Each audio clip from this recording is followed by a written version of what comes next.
Canada and U.S. are part of the only binational command in the world, NORAD, and have been for almost 70 years. That any reduction in Canada's order could force the U.S. to step in, potentially increasing American military activity in Canadian airspace. And we had a system, and we have a system that has worked for a long time based on the principles of interchangeability and interoperability. What you get with the F-35. January 2026, Washington signaled that the old order within NORAD needed to be adjusted. U.S. diplomatic representatives reacted sharply when Ottawa declined to proceed with the F-35 this time. However, Canada did not step back. The issue was no longer about choosing a particular aircraft but about the limits of national self-determination when Donald Trump publicly raised the prospect of Canada being annexed as a 51st state. Surveys showed that nearly 75% of Canadians wanted to say no to the F-35 and were leaning toward the Swedish option. Even NORAD, the symbol of more than 7 decades of defense cooperation, was drawn into the bargaining equation. How did it come to this? The story begins with a contract valued at $27.7 billion Canadian dollars. Ottawa had previously committed to purchasing 88 F-35 aircraft produced by Lockheed Martin, with the first 16 aircraft scheduled for delivery this year. Against this backdrop, Sweden's Saab put forward a fundamentally different proposal. It was not merely offering 72 Gripen E fighter jets but also 6 Global I airborne early warning aircraft, alongside a commitment to create 12,600 jobs and establish an assembly line on Canadian soil. As trade tensions under Trump intensified, this offer quickly became a test of Ottawa's willingness to assert its independence and sovereignty. This is the point that is often overlooked. Saab is not simply selling aircraft, it is opening the door to an entirely different model of technological sovereignty. The Gripen E comes with something the F-35 will never grant: access to source code. Brazil secured this right in earlier negotiations, and Saab is now prepared to extend a similar arrangement to Canada. By contrast, all F-35 software remains under the tight control of Lockheed Martin, requiring Canada to seek approval for any upgrades or modifications. The proposal goes further. Still, the 6 Global I aircraft included in the package are developed on a platform supplied by Bombardier, Canada's leading civil aircraft manufacturer. This is not a coincidence but a deliberate calculation. SOB's message is direct: we use Canadian technology, create jobs for Canadians, and allow Canada to decide its own path. The commitment to 12,600 jobs alongside assembly lines in Ontario and Quebec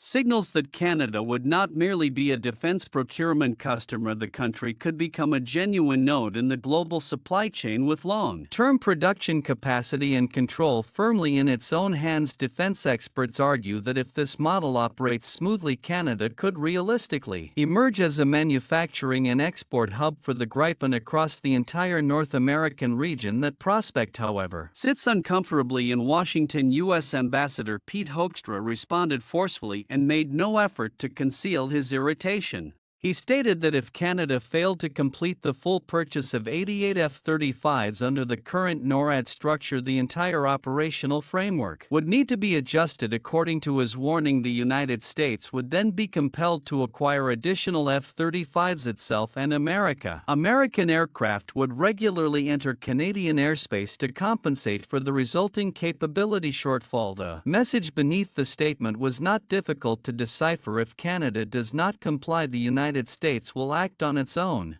And if that scenario unfolds, the question becomes who truly controls Canada's skies. This time, Ottawa did not choose silence. Donald Trump's public remarks about possible annexation pushed anti-American sentiment in Canadian public opinion to unprecedented levels. A poll conducted by Ecos released in December 2025 delivered a striking result: as many as 72% of Canadians supported the Gripen over the F-35. This was not merely a snapshot of consumer preference or a fleeting emotional reaction, it was a clear political signal. Industry Minister Melanie Joly did not shy away from that message in an interview with Bloomberg. She stated plainly that Canada believes defense procurement contracts can and should deliver far greater value to the country. The message sent to Lockheed Martin was therefore equally direct. If the company wishes to retain the contract to supply the remaining 72 F-35s, will have to offer terms more favorable than the Canadian $15.5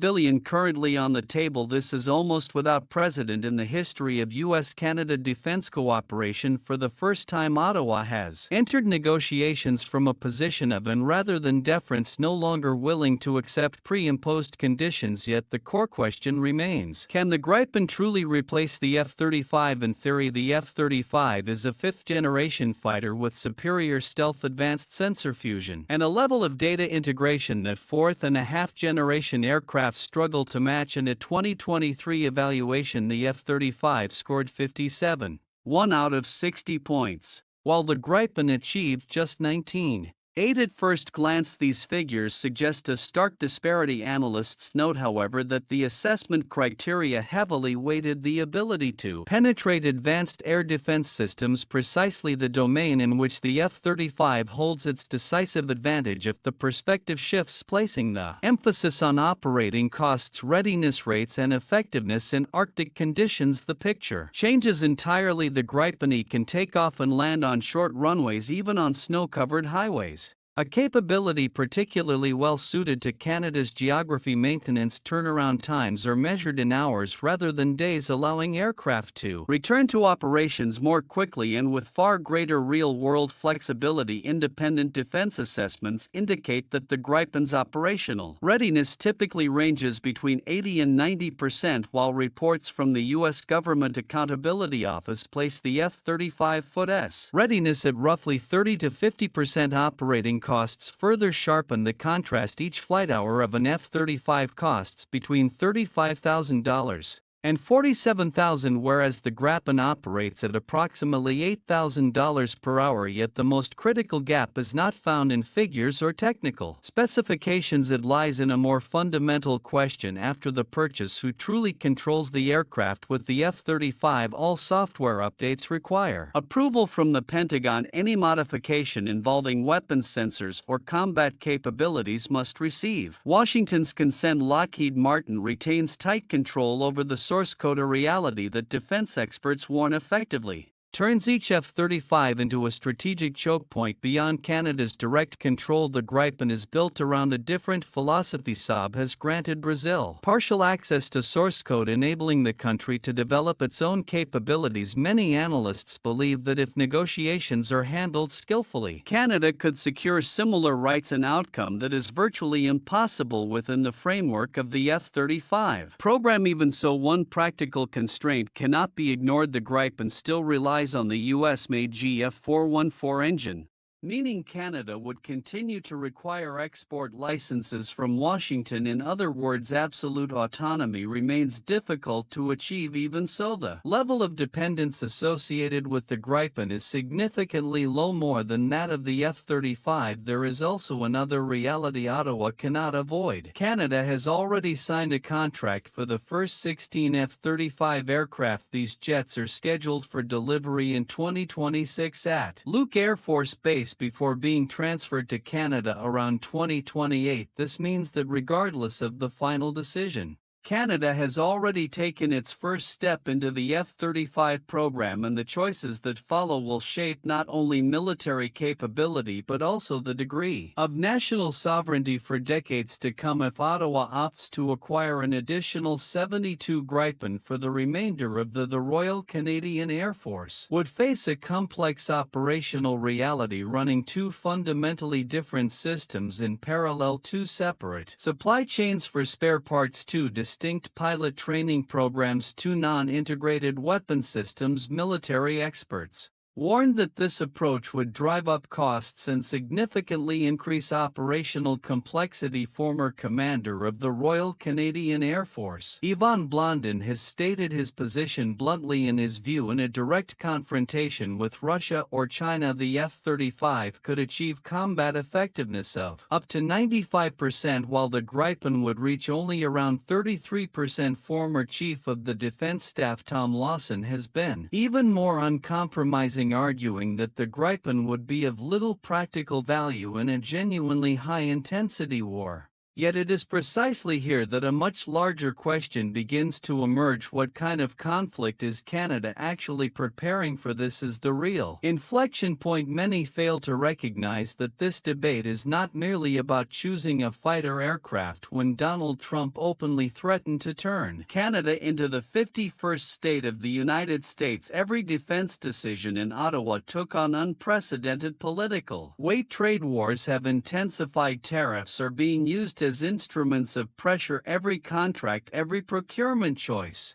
is now inseparable from the question of sovereignty. For the first time in decades, even NORAD, the symbol of more than 70 years of U.S. Canada defense cooperation, has been placed on the negotiating table as a bargaining chip. The minority government of Prime Minister Mark Carney, under pressure both domestically and internationally, understands clearly that this decision reaches far beyond military technicalities. It speaks not only to how Canada defends itself, but to how the country defines itself in the 21st century. A dependent nation or one that controls its own destiny? That question now hangs over the entire debate as Canada's aerospace industry increasingly and openly presses the government to tilt toward the Gripen. Bombardier in particular has expressed deep concern about its long-term future if the F-35 program continues without delivering commensurate industrial value to Canada. According to many analysts, domestic pressure has now surpassed the pressure coming from Washington. The 72% level of support for the Gripen reflects more than a single opinion poll.